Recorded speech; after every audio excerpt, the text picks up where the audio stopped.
예, 안녕하세요. 한국과학기술연구원에 있는 조은일입니다. 오늘 시작에 앞서서 요 전 세션에 진행한 3개 회사에 제가 굉장히 큰 감사를 드려야 될 것 같습니다. 첫 번째가 아모닉스, 두 번째가 AIM, 또 마지막이 나인테크였나요? 제가 기억이 안 나는데, 왜냐하면 그 세 아이템이 제가 오늘 말씀드리고자 하는 이 내용에 사실은 다 포함이 되어 있습니다. 그리고 좀 더 디테일하게 말씀드리면, 제가 지난주 목요일 날 전주에 있는 비나텍을 방문을 해서 그 연료전지 MEA에 대해서 또 같이 얘기를 했고요. 또 아까 말씀하신 ESS는 바로 어제 서울에서 그 ESS 관련해서 전기 안전 국제 세미나가 있었습니다. 거기에서 그 ESS의 온도, 습도 뭐 이런 부분이 이제 같이 논의가 됐었고요. 그 다음에 그 암모닉스는 그 제 발표 자료 중에 중간에 이제 아모지라는 미국 스타트업이 있는데, 그 내용하고 이제 견주어서 그 기술적인 어떤 우열은 아까 그 암모닉스의 이진실 대표가 얘기했기 때문에 저는 이제 상황적인 부분만 말씀을 드리도록 하겠습니다. 여러분들 뭐 이 얘기는 많이 하고 있죠. 금년 우리가 최근 3년 들어서 이 전 지구적인 것을 지배하고 있는 게 뭐냐면 코비드 19 팬데믹, 그 다음에 이제 글로벌 온난화죠. 그 다음에 이제 금년 뭐 최근 들어서 이제 전쟁이 있는데, 앞선 두 개를 보시면 코비드 19는 이제 우리 잡혀가긴 있긴 하지만 금년도에 그 노벨 생리학상의 후보 수상자를 나왔고요. 그다음에 이제 글로벌 이 워밍을 보면은 뭐 지금 보여드리는 것처럼 이 남극과 북극의 그 빙하 녹는 것뿐만 아니라 거기에 빚어진 그 지구의 그 온도가 지금 보시면은 어떤 얘기가 나오냐면은 2026년 3년이 채 안 남았습니다. 저 해가 지나가도록 우리가 온도를 떨어뜨리지 못하면 더 이상 우리가 무슨 용을 써도 지구의 온난화는 막을 수가 없다는 이런 얘기가 나오고 있습니다. 그래서 이 말씀을 드리는 이유는 오늘 제가 에너지 수송이 그만큼 중요하다는 말씀을 드리고자 합니다. 이렇게 중요함에도 불구하고 여기 보시면 중국이 28%, 인디아가 7% 정도를 잡고 있는 그 CO2 배출인데요. 여기 보시면 가장 큰 포션을 잡고 있는 34%, 이게 미국, 일본, 뭐 이런 유럽 이런 나라들의 그 온실가스 배출인데, 여기는 이제 잡혀서 줄거나 감소하고 있습니다. 그런데 중국하고 인도는 계속 늘고 있는 그런 상황입니다. 그런데 우리가 그 국가의 그 이산화탄소 배출을 중지하라고 할 수 없는 상황이라서 말씀드린 2026년에 대한 걱정이 많이 있는 상황입니다. 자, 그러면 우리가 에너지 신산업을 이제 얘기해야 되는데, 이 에너지 신산업은 여기 말씀드린 것처럼 기후 변화 대응이라든지 에너지 안보, 그 다음에 에너지를 얼마나 쓰고 공급하는 그런 부분에서 발생하는 새로운 산업이 뭐겠느냐, 이제 이런 부분인데, 여기 말씀드리면 제가 주로 하고는 리튬 배터리 이용한 에너지 저장하고 그 다음에 전기 자동차, 이런 두 부분이 이제 이해가 되겠습니다.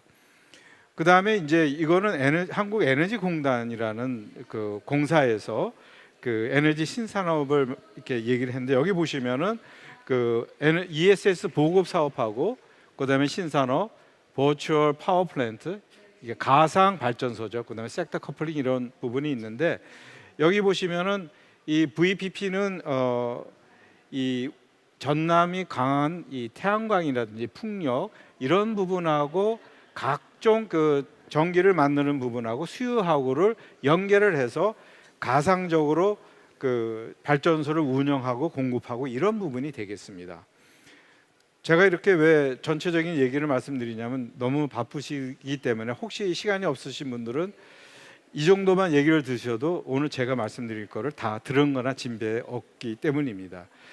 그래서 우리 전남이, 지금 광주가 위치하고 있는 전남의 에너지 신산업이 뭘까 하고 제가 자료를 뒤져보니까 최근에 전라남도하고 우즈베키스탄하고 재생에너지 교류를 이제 본격화하고 있는데, 여기 내용을 보시면 지금 말씀드린 이 태양광, 풍력, 그다음에 배터리 전력 저장, 그다음에 이제 아까 그 아모닉스에서 얘기한 수전의 전기 공급, 이런 부분들이 다 포함이 되고, 충전소라든지 EV와 관련된 이런 부분이 이제 관련돼서 신산업이 이제 만들어지게 됐습니다. 그래서 사실은 조금 전에 말씀드린 세 개의 업체가 재톡이 끝난 다음에 이렇게 이 기업들의 어떤 실체가 알려졌으면, 제가 여기 와서 발표를 잘했구나 이렇게 돼 있는데, 어떻게 보면 이 세 기업들이 먼저 얘기를 했기 때문에 제가 어떻게 보면 약간 그 좀 뒤에 조금 뒤늦게 이제 이런 부분을 말씀드리는 상황이 됐습니다. 제 발표는 그 에너지를 우리가 뭐 다 알기는 하지만 한번 다시 보는, 특히 생산이 아니라 또 사용이 아니라 운송과 저장 측면에서 한번 다시 보자는 거고요. 그래서 두 번째가 이제 에너지 저장 수송, 그다음에 이런 부분하고 관련된 에너지 신산업은 뭔가를 한번 같이 생각하고요. 그다음에 이제 우리가 현재 사는 게 아니라 현재를 살면 통해서 미래를 가게 되니까 미래의 에너지 사회는 어떤가. 그다음에 이제 이런 부분을 통해서 저희 같은 전문가라든지 이런 분들이 아니라 일반 분들은 이런 에너지 미래 사회를 위해서 어떻게 가야 되는지를 제가 그 서머리를 통해서 같이 공유를 하도록 하겠습니다. 자, 전 세계에서 에너지 사용을 보면은 오일이든 천연가스, 석탄 전부 화석 연료가 한 80%가 넘고요. 이 중에서도 이러한 에너지를 가지고 쓰고 있는 게 뭐냐면 수송, 그러니까 이제 이 주로 자동차라든지 이런 걸 통해 트랜스포테이션에서 많이 쓰고 있고요. 그다음에 발전에서 많이 쓰고 있죠. 이걸 더 한번 보면은 이 지금 최근에 이런 부분을 많이 노력하고 있기 때문에 그 화석 연료의 비중이 65%, 85%에서 60%대로 떨어지고 있고, 신재생도 여기 보시면 4%대에서 6.8%, 7% 가까이 이렇게 올라가고는 있습니다.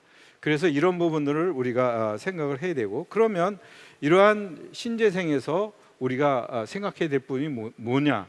신재생에서 이제 전기를 이제 많이 만들어내죠. 그러면 전기가 많이 만들어짐에 따라서 또 그 바이어스가 좀 있습니다. 그래서 전기 에너지하고 화학 에너지, 수소에 대해서 같이 생각을 하겠습니다. 지금 말씀드린 것처럼 기존에는 땔감이라는 석탄, 석유 이런 데서 이제 우리가 에너지를 얻었고요. 지금은 이제 재생 에너지, 풍력이라든지 그다음에 태양광이라든지 또는 바이오매스 이런 데서 이제 그 에너지를 얻으면 우리가 이런 부분이 지구 온난화에 그 늦출 수 있는 또는 낮출 수 있는 그런 부분이 되겠죠. 자, 그러면 우리 전라남도는 어떤가? 재생에너지를 보시면 이 자료가 2010년 자료이긴 하지만 재생에너지의 생산량이 전국 1위입니다. 전국 1위고 그 사용량은 한 7위 정도 됩니다. 그러니까 이 얘기는 뭐냐면 전남도에서 이 재생에너지를 이용한 에너지를 더 많이 써야 되고, 또 그 많이 씀에 따라서 신산업이 이제 만들어지는 거다 이거죠. 그 오른쪽에 있는 이게 어딘지 아십니까? 스마트 시티가 구성되고 있는 이게 저 해남의 솔라시도라는 그 프로젝트입니다. 그래서 이런 부분이 전남도에서 이제 추진을 하고 있고요. 여기 보시면은 전남도는 다시 말씀드리면 이제 풍력, 태양광, 조력, 뭐 바이오 이런 부분들이 이제 강점이 있어서 이런 부분을 이용한 재생에너지를 해야 되겠고, 말씀드린 것처럼 에너지 저장은 전기와 이 남는 전기를 또 잉여되는 전기를 써서 물을 전기 분해해서 수소를 만드는, 소위 말해서 이제 그린 수소라고 그러는데, 그린 수소를 갖고 우리가 이제 써야 되겠죠. 그런데 문제는 이거를 우리가 쓰는 데까지 가져와야 됩니다. 그래서 그런 부분에서 이제 송전선이 필요하고, 이 송전선은 뭐 또 얘기 나왔죠. 굉장히 또 불리한 부분이 있죠. 또 아까 조금 전에 그 얘기한 ESS 에너지 저장 장치가 좀 필요하고, 수소는 이처럼 파이프라인을 통해서 보내면 좋은데 이게 아직은 좀 어려운 부분이 있습니다. 그래서 지금은 이렇게 탱크에 담아서 이렇게 여러분들이 고속도로를 달리다 보면 이런 그 트럭을 보게 되는데, 사실 볼 때마다 좀 마음이 좀 불편하죠. 수소를 여기다 채우고 가기 때문에 이러한 부분이 있습니다. 그리고 이제 태양광 같은 경우에 여기 보시면 이건 이제 아이디어인데 이렇게 플로팅 ESS라고 그래 갖고 마치 뗏목 위에 ESS 컨테이너를 담아서 태양광에서 만든 거를 이 지구 육지까지 이렇게 가져오는 이런 아이디어도 나오고 있는 그런 상황이 되겠습니다. 이 그리디 패러티라는 부분인데, 왜냐하면 신재 재생에너지 사용량이 늘어나서 전기가 더 많이 나오면은 그 이에 따라서 우리가 대처해야 될 게 두 가지가 생깁니다. 과연 재생에너지를 써서 하는 게 기존의 그 화석연료를 쓰나 원자력을 쓰는 것보다 단가가 세지냐 높아지냐를 이제 따지는 게 그리드 패러티고요. 그 다음에 이 발전의 비중이 한 3%에서 5% 또는 10%까지 이렇게 올라가면 이 전기 상태가 굉장히 안 좋아집니다. 그래서 그런 부분을 억제해야 되는데, 제가 여기 구체적인 숫자를 가져오지는 않았지만 최근 발표해 보면 최근 5년 동안에 이 재생에너지의 셧다운이 한 260여 차례 있었습니다. 왜냐하면 기존의 그리드 전기를 건드리게 되면 전력을 이 전기 상태가 굉장히 안 좋아지기 때문에 이런 부분을 우리가 이용해서 수소를 만들거나 이래야 되겠죠. 근데 말씀드린 것처럼 수소는 너무 가볍고 너무 작아서 이 수송을 하기가 굉장히 어렵습니다. 그래서 아까 아모닉스에서 제안한 암모니아를 통해서 이용하거나 가져오는 그런 부분이 되겠죠. 자, 조금 전에 말씀드린 것처럼 이 그린 수소에 이런 부분이 없기 때문에 바로 직접 수송이 어렵기 때문에 질소하고 결합을 해서 암모니아를 만들고 이 암모니아를 다시 개질해서 수소를 꺼내는 것이 저 암모닉스에서 나온 사람은 아닙니다. 예, 그렇게 되는 거고요. 여기 보시면 이제 그러한 예들이 이렇게 돼 있고요. 암모니아를 탱크에 넣어서 가지고 와서 이거를 이러한 개질기를 통해서 수소만 빼서 전기를 만들고 이런 부분이 되겠죠. 이런 아이디어를 사실 이 광주과기원의 우리 우수한 인재들인 아까 이슬기 대표였나요? 이분들만이 생각한 게 아니라 이미 아까 얘기한 것처럼 미국의 아모지라는 회사에서 이 아이디어를 실현했습니다. 그래서 이렇게 트럭에다가 뭐 당연히 이 뒤에는 이제 암모니아 탱크가 실리겠죠. 여기에요. 암모니아 탱크가 실리고 이 암모니아를 개질을 해서 수소를 만들고 여기 수소에서 이제 연료 전지를 통해서 전기를 만드는 그런 부분이 되겠습니다. 이게 이제 아모지에서 만든 암모니아 트럭입니다. 그리고 오늘 이 자리는 사실 그 창의 포럼 이런 부분인데, 이 아모지에서는 여기 보신 것처럼 배도 지금 디자인을 해서 곧 실현한다고 지금 알려져 있습니다. 그런데 이 아모지의 창업 멤버들이 어떤 사람이냐, 굉장히 재미있는데 네 사람이 이 아모지에 주로 임원을 하고 있습니다. 이 가운데 사람이 CEO로 맡고 있는 우상훈 박사고, 요 오른쪽에 CTO로 맡고 있는 조영숙 박사고, 이 최종원 김현호 임원들인데 이 네 사람의 공통점은 전부 MIT에서 박사를 같이 했습니다. 그리고 1989년생입니다. 우리 이슬기 대표 몇 년생이시죠? 어쨌든 이렇게 젊은 분들이 이 에너지 미래 사회를 유도하는, 또 향해 가는 그러한 아이들을 만들고 그러한 시대를 지금 가고 있는 주역이 되겠습니다. 이 사람들이 사실은 이 오른쪽 두 분은 이제 제가 개인적으로 좀 이렇게 접촉이 있었던 두 분이 다 키스트에 있었던 사람인데, 어쨌든 키스트에서 개발한 기술을 가지고 미국으로 가서 키스트의 기술료를 이니셜 페이먼트 1억 주고 전체는 토탈 10억을 했는데, 현재 아까 아모닉스에서 얘기한 것처럼 3천억 투자를 받았습니다. 엄청난 그런 부분이죠. 그래서 이렇게 되고요. 자, 그 다음으로는 이제 여러분들이 잘 아는 이제 ESS에 대한 부분인데, ESS 저장 장치가 있고 에너지 매니지먼트가 있고 이런 것은 전부 이제 어떻게 보면 빅 비즈니스입니다. 그래서 이 빅 비즈니스는 예를 들어서 지금 한국전력이라든지 LS 엘렉트릭이라든지 뭐 큰 기업들이 다 가지고 있습니다. 그래서 그러면 우리 전남에서는 뭐를 해야 될까 이렇게 보시면은 결국은 빅 비즈니스를 작은 쪽으로 가져오는, 그러니까 저렇게 큰 규모의 수 기가와트, 메가와트 시의 그런 부분이 아니라 수 킬로와트 시, 뭐 굳이 따지자면은 스몰 타운에 태양광 발전소 한 너댓 개 또는 한 10개 정도를 운영할 수 있는 그런 부분을 이렇게 생각하는 그런 부분이 가능할 거고요. 그다음에 이제 에너지 저장도 여러 가지가 있는데 주로 이제 이 부분이 우리가 생각할 수 있는 리튬아이온 배터리를 생각할 수 있는 작은 쪽의 비즈니스를 얘기하고 있는 부분이죠. 여기 뭐 수력 발전이라든지 아까 전남도에서 소수력이 있긴 하지만 이거는 굉장히 큰 거죠. 가능치가 좀 않고요. 그 다음은 이제 이 전기차하고 얘기를 하는데 이 자동차는 사실은 그 전 세계적인 이 트렌드가 뭐냐면 첫 번째가 뭐냐면 전동화입니다. 두 번째는 뭐겠습니까? 원격화입니다. 세 번째는 지능화입니다. 이 세 개를 다 가지고 있는 게 뭐죠? 자율주행차입니다. 자율주행차는 대부분이 전기차로 될 거고요. 그런 부분에서 자율주행차의 전기차를 감당할 수 있는 두 가지 에너지 소스는 전기하고 수소 연료전지가 되겠습니다. 그래서 그러한 부분을 공급할 수 있는 이 에너지 스테이션 이런 부분들이 이제 필요하겠고요.